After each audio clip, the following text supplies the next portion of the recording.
मोअज़्ज़िज़ सामीन इकराम और अज़ादारुल मज़लूम करबला, देखिए जिस आये करीमा को उन्होंने गुफ्तगू करार दिया गया, ये कुरान मजीद के सूरह आले इमरान की 32वीं आयत।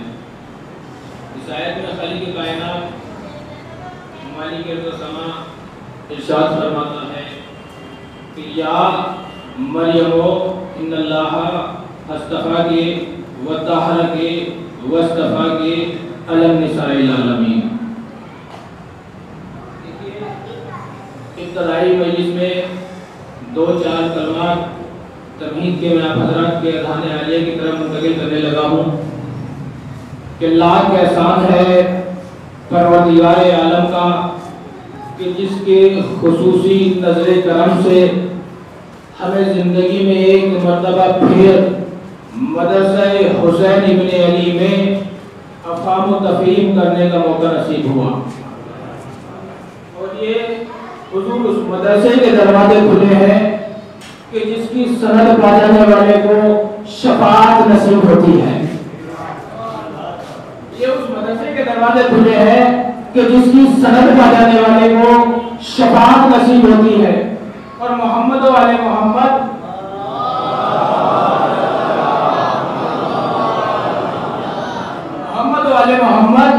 कायनात और आलम आदम में कुछ शान से तकसीम करते हैं कि दुनिया में बड़े से बड़ा धनवान, बड़े से बड़ा अता करने वाला, बड़े से बड़ा सखी आले मोहम्मद का मुकाबला नहीं कर सकता। क्यों? इसलिए कि कायनात में तकसीम होने वाली चीजें दो हैं, या तो इल्म तकसीम होता है या लंगर तकसीम होता है। इल्म तकसीम करने वाला पहले जहालत का इकरार लेता है, उसके बाद इल्म तकसीम करता है। रोटी बांटने वाला पहले गुर्बत का इकरार लेता है, उसके बाद रोटी तकसीम करता है। यानी जहालत का इकरार लिए बगैर कोई इल्म बांटने में तैयार नहीं। शफीक से शफीक उस्ताद जब क्लासरूम में दाखिल होता है तो एक जुमला कहता है कि मैं तुम्हें आज ये पढ़ाऊंगा, इसका मतलब ये है कि तुम जाहिल हो, मैं तुम्हें पढ़ाऊंगा। रोटी बांटने वाला पहले गुर्बत का इकरार लेता है कि कल गलीबों में खाना तकसीम किया जाएगा, जिसको जरूरत है वो आकर ले जाए। यानी जहालत का इकरार लिए बगैर कोई इल्म बांटने में तैयार नहीं, गुर्बत का इकरार लिए बगैर कोई रोटी बांटने में तैयार नहीं। लेकिन ये फैज है मदरसा हुसैन इब्न अली का कि हुसैन इब्न अली ने दोनों चीजें बांटी, लेकिन इज्जत के साथ बांटी। जुमला लगाए कर देना, दोनों चीजें बांटी लेकिन इज्जत के साथ बांटी। जब हुसैन इब्न अली ने इल्म बांटा तो बड़े से बड़ा खतीब ही क्यों ना हो, बड़े से बड़ा आलिम ही क्यों ना हो, जब इस मिंबर रसूल की बुलंदी पे आएगा तो एक जुमला कहेगा मैं तो अपना सबक सुना रहा हूँ। ये तो आपके बच्चे को याद है। और जब हुसैन इब्न अली ने लंगर बांटा तो कसम खुदा की करोड़पति भी झोली फैला के खड़ा है। बड़ी कमीज वाला है। जब हुसैन इब्न अली ने लंगर बांटा तो कसम खुदा की करोड़पति भी झोली फैला के खड़ा है, फटी कमीज वाला भी झोली फैला के खड़ा है। ना करोड़पति को हाथ फैलाने में शर्मिंदगी है, ना गरीब को हाथ फैलाने में शर्मिंदगी है। तो ये फैज है मदरसा हुसैन इब्न अली का। तो देखिए अगर आप बेदार बैठे हुए हैं तो झूठ के समंदर में थपेड़े खाती हुई इंसानियत सच्चाई के जजीरे पे आकर सुकून महसूस करती है, उसे मजलिस हुसैन कहा जाता है। इस नफ्स के दौर में, इस अफरा तफरी के आलम में सिसकती, बिलकती, तड़पती हुई इंसानियत जिसके घर आके पुरसकून हो जाती है, वो घर हुसैन इब्न अली का है। और सारी रात में तड़पता हुआ मरीज जिस फर्श पर बैठकर अपनी सांसों को पुरसकून महसूस करे, उस शफा खाने को मजलिस हुसैन कहा जाता है। और मजलिस हुसैन का फायदा बताने लगा हूं कि मजलिस हुसैन का सबसे बड़ा फायदा क्या है। मजलिस हुसैन का सबसे बड़ा फायदा ये है कि इब्लीस नमाजी की नमाज गुमराह कर सकता है, जिक्र शबीर में नहीं आ सकता। थोड़ा बेदार है, ये तसव्वुरात को मुंतशिर नहीं कर सकता, ये ज़हन को मुंतशिर नहीं कर सकता। मजलिस हुसैन का मौका बताने लगा हूँ कि मजलिस हुसैन का मौका क्या है। मजलिस हुसैन का सबसे बड़ा मौका यह है कि मजलिस हुसैन में बैठकर इंसान दुनिया की परेशानी में परेशान हो ही नहीं सकता। मजलिस हुसैन में बैठकर इंसान जन्नत का लालच नहीं कर सकता, इसलिए कि आपके पास दुनिया के ओहदे थे, दुनिया के मनसब सब थे जो इस जिक्र से बाहर थे, इस दरबार से बाहर थे, जब इस मंच पर आकर बैठ गए तो अब कोई दुनिया का ओहदा नहीं, कोई दुनिया का मनसब नहीं। आप जमींदार थे, प्रोफेसर थे, इंजीनियर थे, डॉक्टर थे, खतीब थे, तो इस जिक्र से बाहर थे, इस दरबार से बाहर थे। लेकिन जैसे इस दरबार में आकर बैठ गए तो अब कोई दुनिया का ओहदा नहीं, कोई दुनिया का मनसब नहीं। क्यों? इसलिए कि ये कायनात का पहला और आखिरी दर है कि यहाँ पर आकर पढ़े लिखे के साथ जुड़कर अनपढ़ बैठ जाता है, अमीर के पहलू में गरीब बैठ जाता है। ये कायनात का पहला और आखिरी दर है कि यहाँ पर पढ़े लिखे के साथ जुड़कर अनपढ़ बैठ जाता है, अमीर के पहलू में गरीब बैठ जाता है, बच्चा बुजुर्ग के साथ बैठ जाता है। ये कायनात का पहला और आखिरी दर है। यहाँ पर आकर अपना होता नहीं बताया जाता, इसलिए कि दरबार में आकर किसी अपने पढ़े लिखे को अपने इल्म पर नाश कोई नहीं होता, गरीब को अपनी गुर्बत में शर्मिंदगी कोई नहीं होती, पढ़े लिखे को अपने इल्म पर नाश कोई नहीं होता, चाहे वो अपनी जहालत में पशिमानी कोई नहीं होती।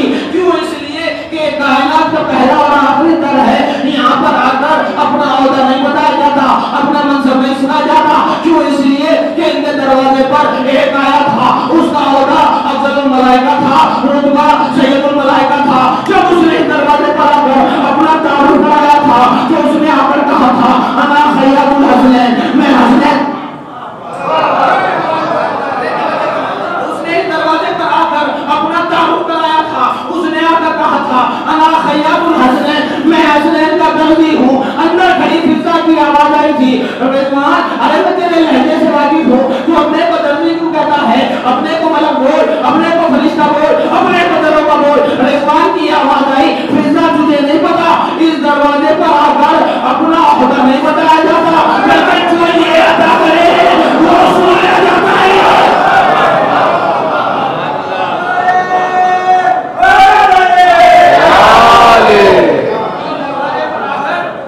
अपना ओहदा नहीं बताया जाता, बल्कि जो ये अदा करे वो सुनाया जाता है। और आप मजलिस हुसैन में आए हैं फरीद भाई, मैं आपको मजलिस हुसैन में आने का फायदा बताने लगा हूँ कि आपको मजलिस हुसैन में आने का फायदा क्या मिलेगा। सूरह इब्राहिम पढ़े, कुरान कहता है कि जब हजरत इब्राहिम को आग में फेंका जा रहा था तो एक छोटा सा परिंदा अपने मुंह में पानी का कतरा लेकर उस आग के ऊपर जा रहा था। एक छोटा सा परिंदा अपने मुंह में पानी का कतरा लेकर उस आग के ऊपर जा रहा था। बाकी परिंदों ने रास्ता रोककर पूछा था कहाँ जाने का इरादा है। उस परिंदे ने जवाब दिया वो जो सामने आग लगी है उसे बुझाने जा रहा हूं। वो जो सामने आग लगी है उसे बुझाने जा रहा हूँ। परिंदे कहते हैं मीलों में लगी आग है, सालों की जमा की हुई लकड़ियां हैं, क्या तेरे कतरे से बुझेगी? उस परिंदे ने जवाब दिया पता मुझे भी है, बुझनी कोई नहीं, लेकिन जाना मुझे आपके ऊपर ही है, जाना मुझे आपके ऊपर ही है। परिंदे कहते हैं कतरे से बुझेगी नहीं, तू आपके ऊपर जाके करेगा क्या? उस परिंदे ने जवाब देकर हमारा अकीदा मजबूत कर दिया कि कम से कम इस कतरे को आग पे डालकर खुदा को गवाह बना लूंगा। मेरा ताल्लुक इब्राहिम से था, नमरूद से नहीं था।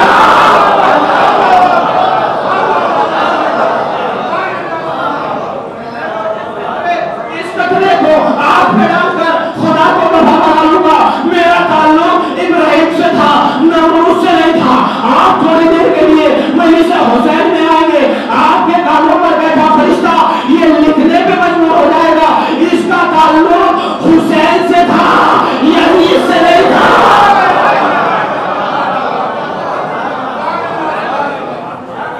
इसका ताल्लुक हुसैन से था, यजीद से नहीं था। और देखिए जिक्र हर मजहब में चाहिए, कोई भी मजहब जिक्र का मुनकिर नहीं है। नमाज सब अपने अपने तरीके से पढ़ लेते हैं, हाथ खोल के भी पढ़ लेते हैं, हाथ बांध के भी पढ़ लेते हैं, तो फिर नमाज बचाने वाले का जिक्र भी अपने अपने तरीके से किया जा सकता है। तो ये जिक्र है हुसैन इब्न अली का, ये जिक्र है खानदान रसूल का, ये कायनात का पहला और आखिरी लीडर है हुसैन कि जिसने अपनी कौम को जीना नहीं सिखाया, मरना भी सिखाया। हुसैन इब्न अली ने फरमाया कि जीना असली जीना नहीं होता, मरने के बाद जीना असली जीना होता है। आप जिंदगी में जिंदा रहो, उसे जीना नहीं कहते। मरने के बाद फिर जिंदा रहो, उसे जीना कहते हैं। हुसैन इब्न अली ने फरमाया कि 10 मुहर्रम से पहले मौत के कानून कुछ और थे, मौत का फलसफा कुछ और था, मौत के उसूल कुछ और थे, लेकिन हुसैन इब्न अली ने 10 मुहर्रम को फलसफा मौत को बदला। तारीख के मौलिक ने खैबर को जंग लिखा, बदर को जंग लिखा, ओहद को जंग लिखा, सिफ़ीन को जंग लिखा, नहरवान को जंग लिखा, जमल को जंग लिखा, लेकिन हुसैन के दुश्मन ने चाहते न चाहते हुए भी करबला को जंग करबला नहीं, वाक़या करबला लिखा, मार्का करबला लिखा।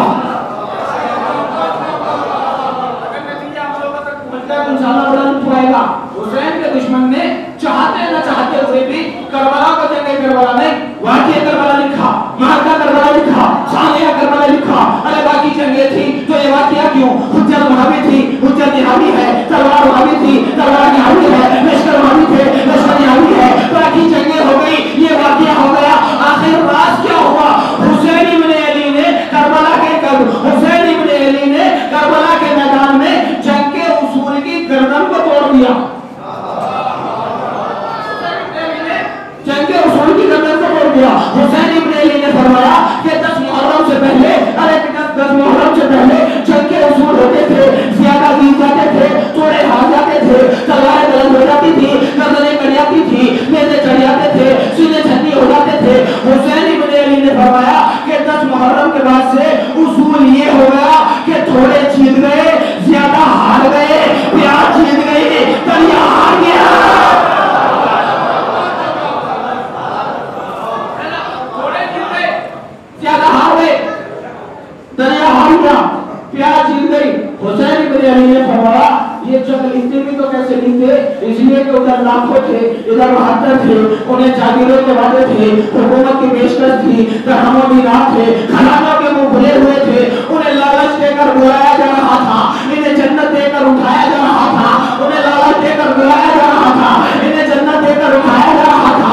उधर से आने को कोई तैयार नहीं था, इधर से जाने को कोई तैयार नहीं था।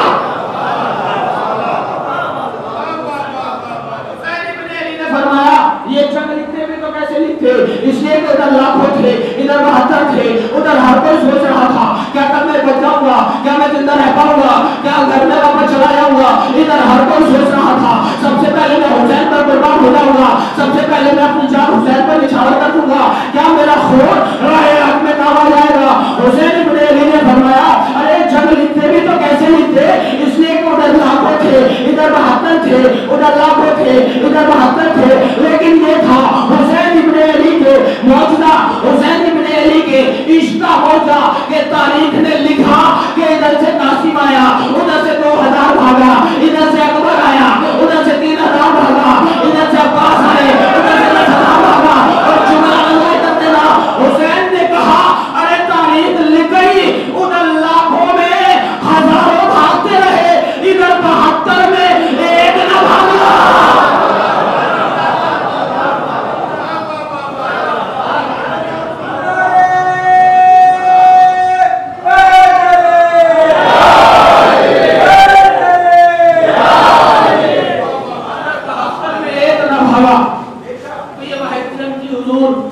जो मुझे चिराग फेंकी गई थी। देखिए एक मरतबा मौलाए कायनात अली इब्न अबी तालिब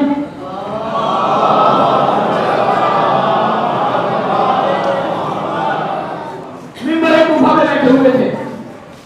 मौलाए कायनात खाली के लहजे वगैरह खुतबा बयान कर रहे थे कि एक शख्स मजमे को चीरता हुआ मिंबर के नजदीक आया, हाथों को जोड़कर कहता है या अली मैं आपकी रियाया में से हूं। मौला ने मुस्कुराकर फरमाया यूं तो सारी कायनात हमारी रियाया है, लेकिन तू शाम से आया है।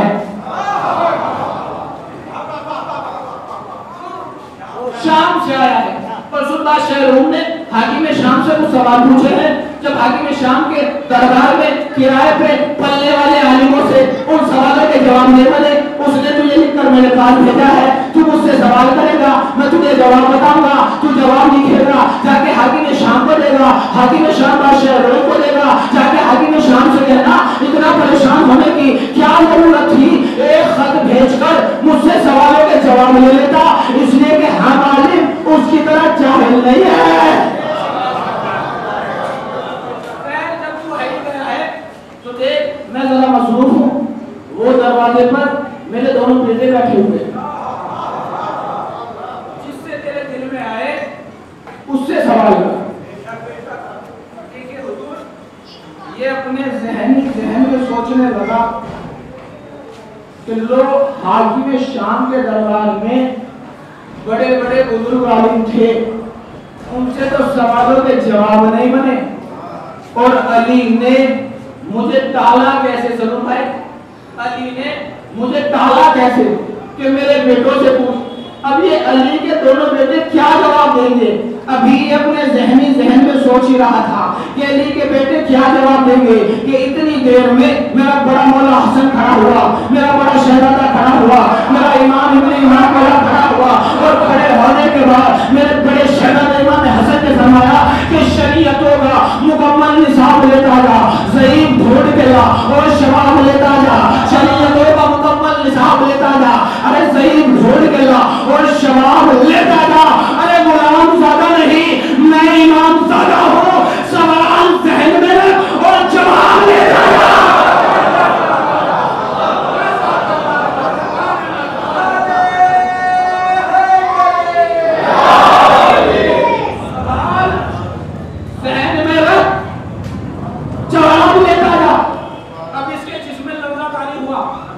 ज़बान में लुकना तारी हुई, चेहरे का रंग तब्दील हुआ, हाथों को जोड़कर कहता है फर्जंदे रसूल आप जवाब बता देंगे। इमाम का जुमला बताने लगा हूं, फर्जंदे रसूल आप जवाब बता देंगे।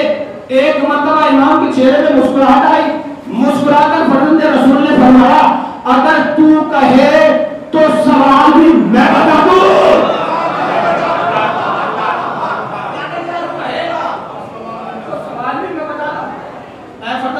आप सवाल ही बता देंगे? इमाम ने कहा सुन, पहला सवाल जो बादशाह रूम ने हाकिम शाम से किया वो ये है कि मगरिब और मशरिक में कितना फासला है। इमाम ने फरमाया लिख, मगरिब और मशरिक में इतना फासला है कि सूरज एक दिन में तय कर लेता है। दूसरा सवाल जो बादशाह रूम ने हाकिम शाम से किया वो ये है हक और बातिल के दरमियान कितना फासला है। इमाम ने फरमाया लिख, हक और बातिल के दरमियान में इतना फासला है, हक और बातिल के दरमियान में 4 उंगलियों का फासला है। जो आंख से देखा वो हक होता है, जो कान से सुना वो बातिल होता है। अब इंशाअल्लाह बड़ा लुत्फ आएगा। तीसरा सवाल जो बादशाह रूम ने हाकिम शाम से किया वो ये है कि जमीन और आसमान के दरमियान कितना फासला है। इमाम ने फरमाया लिख, जमीन और आसमान के दरमियान में इतना फासला है कि मोमिन की निगाह चली जाती है, मजलूम की आह चली जाती है।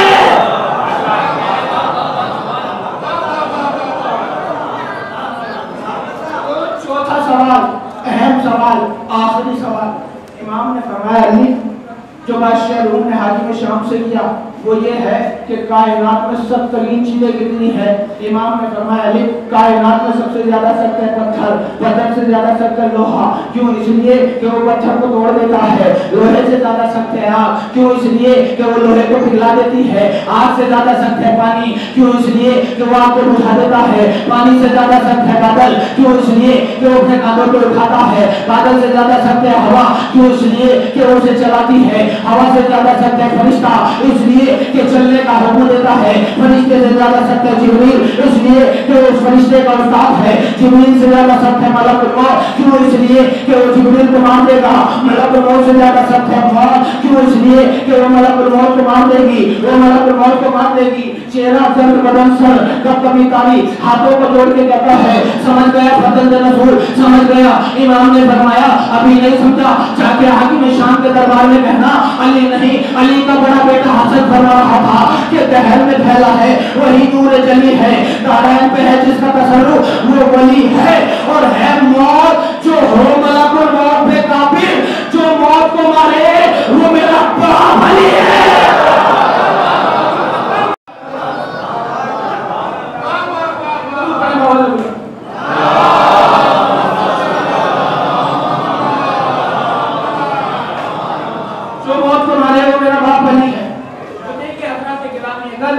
या मरियम इन्नल्लाह हस्तफा के व तहरा के मुस्तफा आगे अल निसा सूरह आल इमरान आयत नंबर 32 इरशाद रब्बुल इज्जत हुआ कि या मरियम इन्नल्लाह के बेशक मैंने चुन लिया था मरियम को, फिर पाक किया, फिर चुना अल निसा कायनात की औरतों में से। परवरदिगार इस एक ही आयत में चुनने का तस्वीर दो मर्तबा कर रहा है, पहले चुना, फिर बात किया, फिर चुना। खालिक के कायनात से मैंने सवाल किया, परवरदिगार तूने एक ही आयत में चुनने का तस्वीर दो मर्तबा क्यों किया? खालिक के कायनात की आवाज आई, पहले मैंने मरियम को कायनात की औरतों में से चुना, फिर मैंने मरियम को बात किया, फिर मैंने मरियम को बतूलों में से चुना।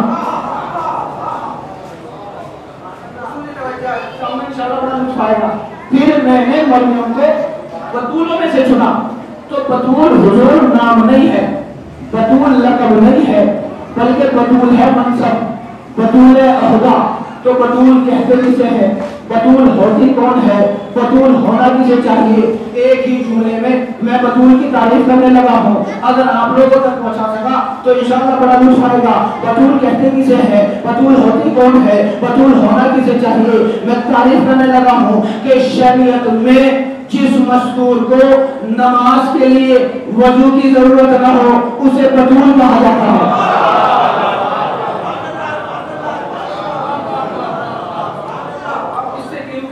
हो सकती शरीयत में जिस मस्तूर को नमाज के लिए वजू की जरूरत न हो उसे बतूल कहा जाता है।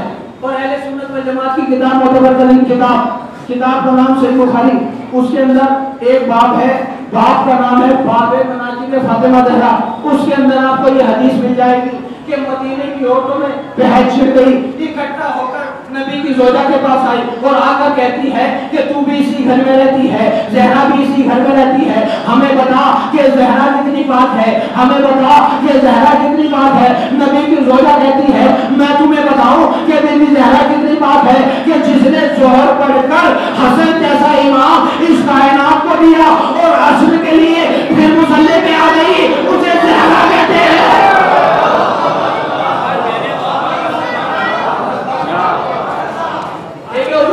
ये नहीं जानता कि इमाम हसन का नज़ूल कब हुआ?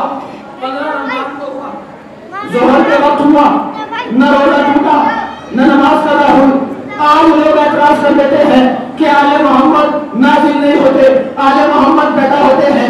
मैं कहूँगा अपनी अक्ल का इलाज करो। क्यों? इसलिए कि अली के हाथ में एक लोहे का टुकड़ा था, एक लोहे का टुकड़ा था, ज़माना उसे जो खुदा कहता था, वो मक्के के मैदान से नहीं खरीदी गई थी, वो यमन से नहीं मंगाई गई थी। कुरान कहता है कि बासु शदीद, हमने आसमान से लोहा नाज़िल किया, हमने आसमान से लोहा नाज़िल किया। अरे सब पे कुरान रख के बताओ कि जिनकी तलवारें नाज़िल होती हो वो आले मोहम्मद पैदा नहीं हो सकते।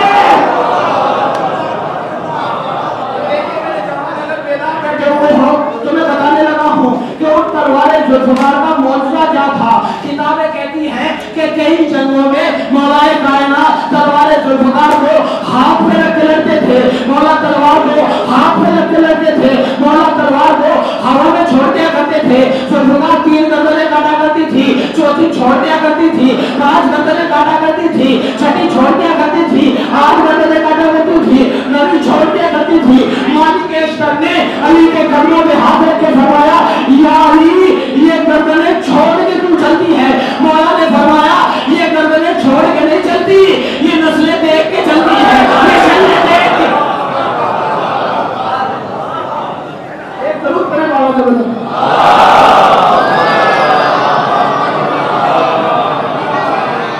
ये गर्दनें छोड़ के नहीं चलती, ये नस्लें देख के चलती है, ये शरीयत देख के चलती है। तो मरियम बतूल, लेकिन बतूल सुगरा, बीबी ज़हरा बतूल लेकिन बतूल कुबरा। मरियम छोटी बतूल, बीबी ज़हरा बड़ी बतूल। मरियम का एक बेटा मासूम, बीबी के 11 बेटे मासूम। अगर आप थोड़ी सी तवज्जो कर ली तो इंशाअल्लाह बड़ा लुत्फ आएगा। मरियम का एक बेटा मासूम, बीबी के 11 बेटे मासूम। और दुनिया को पता चल जाएगा कि जब मरियम का बेटा भी आएगा, बीबी ज़हरा का बेटा भी आएगा और बीबी ज़हरा का बेटा कहेगा खत्म हो या मरियम, मरियम के बेटे आगे बढ़ और नमाज पढ़ा। ईसा हाथों को जोड़कर कहेंगे मेरी क्या जरूरत है, मैं ज़हरा के बेटे को नमाज पढ़ाऊं, मेरी क्या जरूरत है कि मैं ज़हरा के बेटे को नमाज पढ़कर जुमला बड़ा कीमती देने लगा हूँ, मेरी क्या जरूरत है कि मैं ज़हरा के बेटे को नमाज पढ़ाऊं। मेरा बार आगे खड़ा होगा, ईसा पीछे खड़े होंगे और ईसा मेरे बारवे के कदमों में अपना सर रखकर दुनिया को बताएंगे ओ जाहिलो अकीदा दुरुस्त करो। क्यों? इसलिए कि जिसका बारवा ईसा के पीछे नहीं पड़ता उसके बाप अली किसी बुत परस्त के पीछे नहीं पड़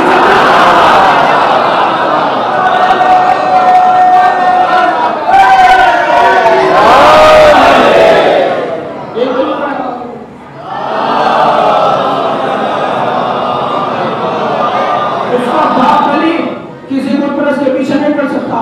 तो मरियम बतूल, लेकिन बतूले सुबरा, बीबी ज़हरा बतूल, लेकिन बतूले कुबरा। मरियम का एक बेटा मासूम, बीबी के 11 बेटे मासूम। अब मैं जुमला देने लगा हूं कि मरियम वो कि जो जन्नत के खाने का इंतजार करती थी। सबसे कीमती जुमला देने लगा हूं, मरियम वो कि जो जन्नत के खाने का इंतजार करती थी। मैं जुमला बदलने लगा हूं मेरे जवानों, जो जन्नत के खाने का इंतजार करे उसे मरियम कहते हैं, और जिसके हाथों की पकी रोटी का जन्नत इंतजार करे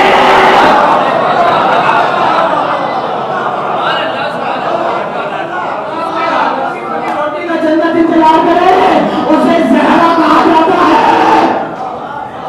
तो मरियम बतूल, लेकिन बतूल सुबरा, बीबी ज़हरा बतूल, लेकिन बतूल कुबरा। मरियम छोटी बतूल, बीबी ज़हरा बड़ी बतूल। मरियम को कायनात की औरतें जिसकी कलीज हो उसे मरियम कहा जाता है, और मरियम जिसकी कलीज हो उसे ज़हरा कहा जाता है। और देखिए ईसाइयों के बहुत बड़े आलिम दीन ने किताब लिखी, किताब का नाम रखा मरियम बमुकाबला फातिमा। मरियम बमुकाबला फातिमा। इस ईसाई पादरी ने इस किताब के अंदर मवाज़ना किया जनाब मरियम का और बीबी ज़हरा का। इस ईसाई आलिम दीन ने कुरान की 70 आयतों की दलील पेश करके जनाब मरियम को अफजल कर दिया, बीबी ज़हरा को मकबूल कर दिया। किताब छप गई, छपकर मार्केट में आ गई, नजर अशरफ पहुंच गई। आलिम रब्बानी के पास तालिब इल्म कहते हैं उस्ताद इस किताब का क्या करें? उस्ताद कहते हैं इस किताब का जवाब देते हैं। तालिब इल्म कहते हैं उस्ताद इस किताब का जवाब कैसे होगा? उस्ताद कहता है कि तलवार हमेशा तलवार से टकराती है, कलम हमेशा कलम से टकराते हैं।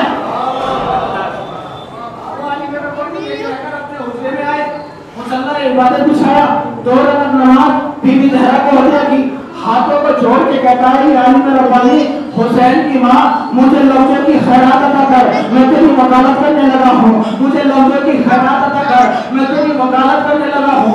उस ईसाई पादरी ने किताब का नाम रखा था मरियम का मुकाबला फातिमा। इस आलिम रब्बानी ने किताब का नाम रखा मरियम का मुकाबला फिज़ा।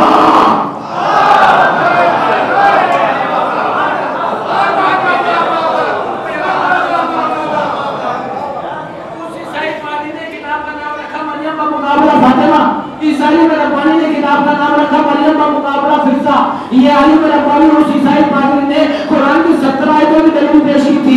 इस आलिम रब्बानी ने कुरान की 110 आयतों का इस्तेमाल पेश किया, और इस्तेमाल पेश करने के बाद ये आलिम रब्बानी कहता है ओ ईसाई पादरियों, अरे तुम्हें शर्म नहीं आती?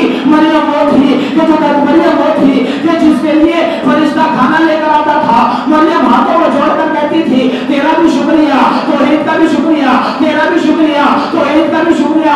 मरियम वो जो फरिश्ते का शुक्रिया अदा करे। ओ ईसाई पादरियों, अपनी शर्म नहीं आती? अरे 3 दिन ज़हरा पकाती रही, दरवाजे पे खड़ी फिज़ा बांटती रही, दरवाजे पे खड़ी फिज़ा बांटती रही। अब जुमला सुनो जवानों, तीसरे दिन जब जिब्रील ने कहा ना फिज़ा मैं तेरा शुक्रिया अदा करने आया हूँ, फिज़ा कहती और जिब्रील तू शुक्रिया क्यों अदा करता है? ये तो हमने वजहुल्लाह का सदका लिया।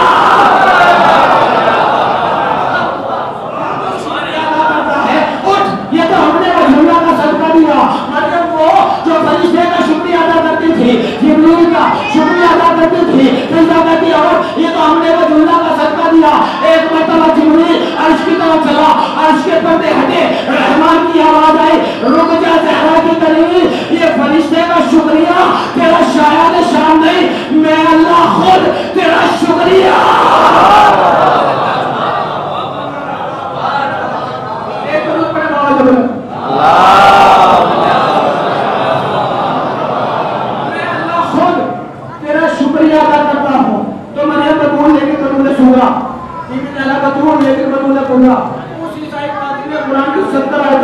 पेश की थी। इस अली रब्बानी ने 110 आयतों का कलाम पेश किया।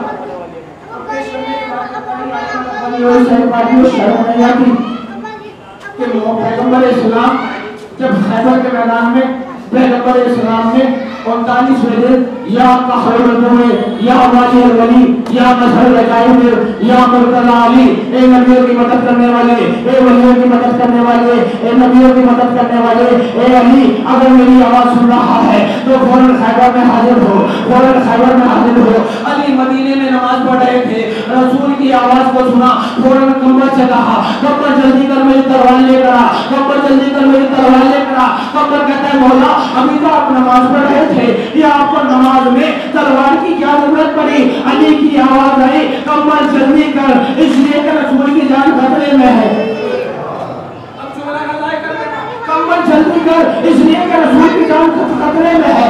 एक मरतबा कंबल बोला तेरे जहरा पर आया तो फिजा तलवार लिए खड़ी थी, फिजा तलवार लिए खड़ी थी, फिजा तलवार लिए खड़ी थी। कंबल कहता फिजा मुझसे पहले आया कोई नहीं, मैंने तुझसे तलवार मांगी कोई नहीं, तुझे कैसे पता चला मैं तलवार लेने आया हूँ? फिजा की आवाज आई कंबल जल्दी कर, इसलिए कि रसूल की जान खतरे में है। एक और काम पर आवाज जरूर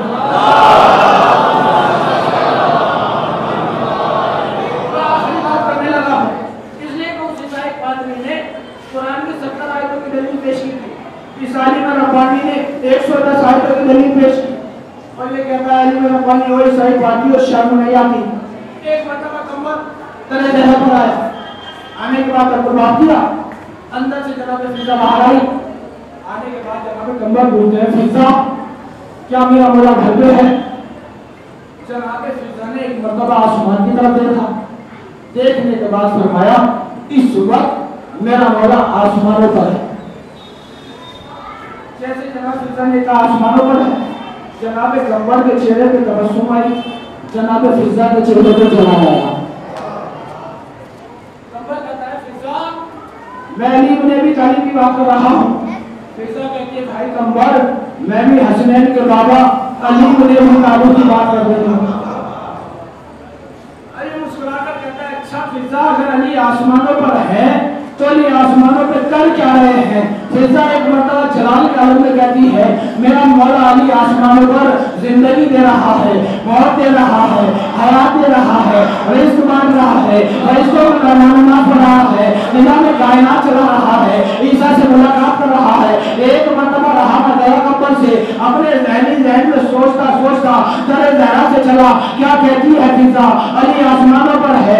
एक मरतबा जैसे कंबल मदीने से बाहर निकला, सामने से अली कांधे पे बेलचा रखे हुए आ रहे थे, सामने अली कांधे पे बेलचा रखे हुए आ रहे थे। कंबल घबराया, अली को सलाम किया, मौला ने फरमाया कंबल क्या सोच रहा है? कंबल ने हाथों को जोड़कर कहा मौला कुछ नहीं। इमाम की आवाज आई कंबल अरे तुम खुद बताओगे क्या सोच रहे हो या मैं बताऊं?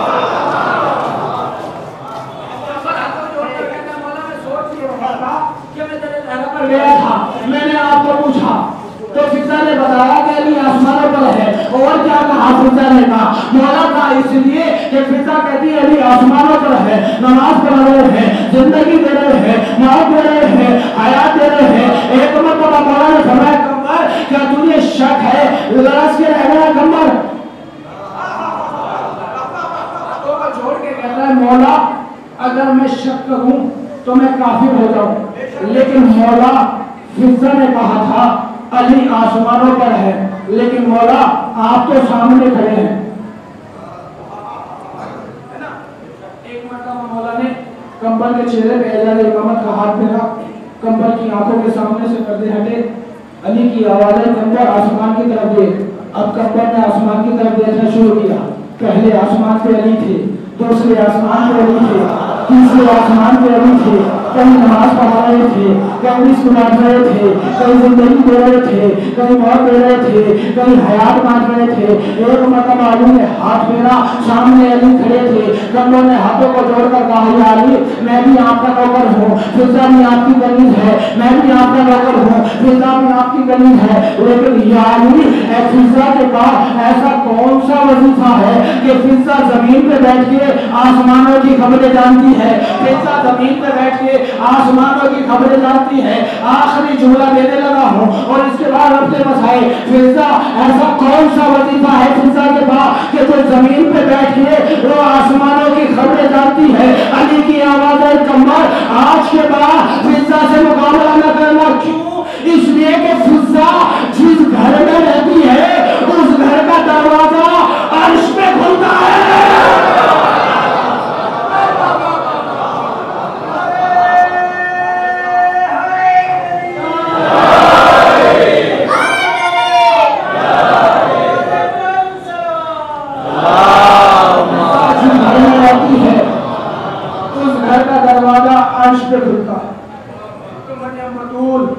लेकिन वतूल शुक्रा, बीबी ज़हरा बतूल, लेकिन वतूल कुबरा। मरियम का एक बेटा मासूम, बीबी के 11 बेटे मासूम। लेकिन जिस बीबी ज़हरा सलामुल्लाह अलैहा के लिए खालिक कायनात ने ये कायनात को बनाया था, ये निज़ाम को सजाया था, उसी बीबी ज़हरा के ऊपर दुनिया वालों ने इतने जुल्म ढाए, इतने सितम ढाए कि बादे वफात रसूल बीबी ज़हरा के ऊपर दरवाजा गिरा दिया गया। बीबी के ऊपर दरवाजा गिरा दिया गया।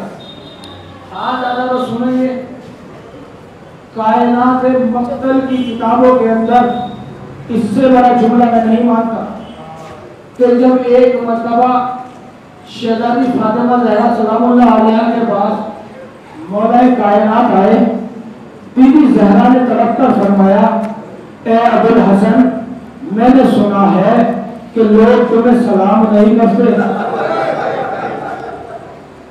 उस अली के बारे में बताने लगा हूँ कि जिसने खैबर को फतह किया, खंदक को फतह किया, बदर को फतह किया, अहद को फतह किया, जिसका पूरे अरब के अंदर नाम ही काफी था। जब रसूल की बेटी जनाब फातिमा ज़हरा मौला कायनात से पूछती है, ए अबुल हसन, मैंने सुना है कि लोग तुम्हें सलाम नहीं करते, तो एक मर्तबा मौला कायनात ने सर को झुकाकर कहा, ए रसूल की बेटी, अब तो नौबत ये आ गई है कि अगर मैं किसी को सलाम करता हूँ तो वो जवाब नहीं देता।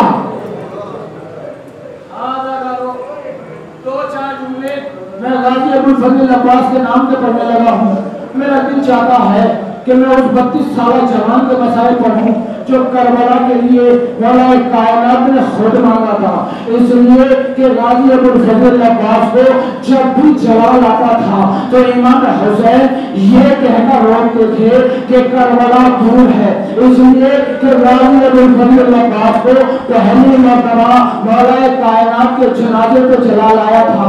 जब इब्ने मुल्जिम ने ज़रबत मारी थी तो गाजी को जला लाया था। इमाम हुसैन ने ये कहकर रोका था, भैया अभी करबला दूर है। दूसरी मर्तबा जब इमाम हसन के जनाजे पे 3 वर्ष थे तो गाजी को जला लाया था। इमाम ने ये कह के रोका, भैया अभी करबला दूर है। तीसरी मर्तबा वलीद के दरबार में गाजी को जला लाया था। इमाम ने ये कहकर रोका था, भैया करबला दूर है। हाँ दादा सुनेंगे, अरे जब जनाब मुस्लिम की शहादत की खबर सुनी थी तो गाजी को जला लाया था। इमाम ने ये कहकर रोका था, भैया करबला दूर है। अरे होए में इमाम के लजा में फर्श पे हाथ डाला था, गाजी को जला लाया था। इमाम ने ये कहकर रोका, भैया अभी करबला दूर है। लेकिन जैसे ही इमाम हुसैन तो मुहर्रम को अरे करबला में वाली हुए, एक मर्तबा वाले साहब मुझे बताए कि हुसैन क्या कह के रोके,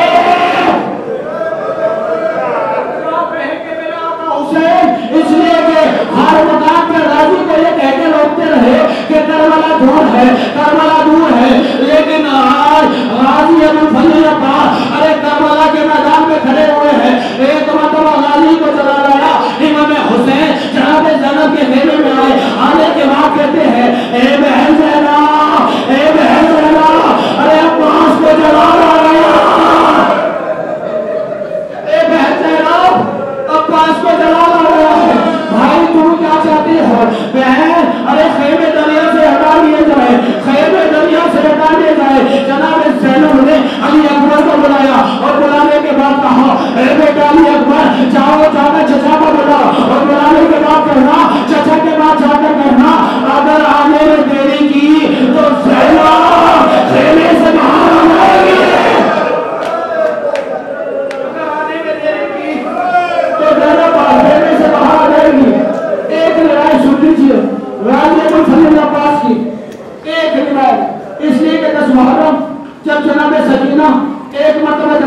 ए चाची मेरा असगर मरने वाला है।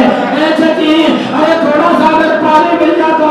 जनाब नवाबा कहती है बेटा सकीना अरे खेमे में पानी तो नहीं। जनाब सकीना चली गई। थोड़ी देर के बाद फिर आई आकर कहती है चाची ए चाची आप चाचा से कहिए ना कि वो पानी का इंतजाम करे। मेरा असगर प्यासा है, मेरा असगर मरने वाला है। अब सकीना अरे चली तो नहीं लेकिन जनाब नवाबा कहती है जनाब सकीना चली गई। अरे जनाब नवाबा ने नमाज बिछा दी, नमाज पढ़ना शुरू की। अब थोड़ी देर में जनाब सकीना फिर चली आई। जनाब नवाबा ने नमाज पढ़ने के बाद तस्बीह पढ़ते पढ़ते अरे जैसे ही आंखें घुमा के देखा तो क्या देखा। अरे सकीना एक पैर उठाती है, एक पैर रखती है, आसमान की तरफ मुंह करके कहती है परवरदिगार अरे चाची मेरी बात नहीं सुनती है। चाची मेरी बात नहीं सुनती। जनाब सकीना चली तो गई लेकिन जैसे जनाब सकीना गई है ना तो जनाब नवाबा ने जनाब फजल को बुलाकर कहा बेटा जाओ और जाकर अब्बास अपने बाबा को बुला कर लाओ। गाजी अब्दुल फजल अब्बा जैसे खेमे में आए क्या देखते हैं कि सामान्य सफर जनाब नवाबा ने बांध रखा है और एक जुमला कहा ए फजल के बाबा मुझे नजर छोड़ा। ए फजल के बाबा मुझे नजर छोड़ा। गाजी अब्दुल फजल अब्बास की आवाज आई ए नवाबा क्या तू ज़ैनब से ज्यादा थक गई? क्या तू रुकैया से ज्यादा थक गई? क्या तू ज़ुल्फ़ से ज्यादा थक गई? एक मरतबा जनाब नवाबा कहती है ए फजल के बाबा अरे मैं ज़ैनब से ज्यादा थकी, मैं नवाब से ज्यादा थकी लेकिन जो मजबूरी मेरे साथ है वो न ज़ैनब के साथ है न नवाब के साथ है। नवाबा तेरे साथ क्या बंधनी है? नवाबा कहती है ए फजल के बाबा हम सादात के इस मैदान जंगल में अरे 36 खेमे हैं और हर खेमे में सकीना एक गई। मेरे खेमे में सकीना 36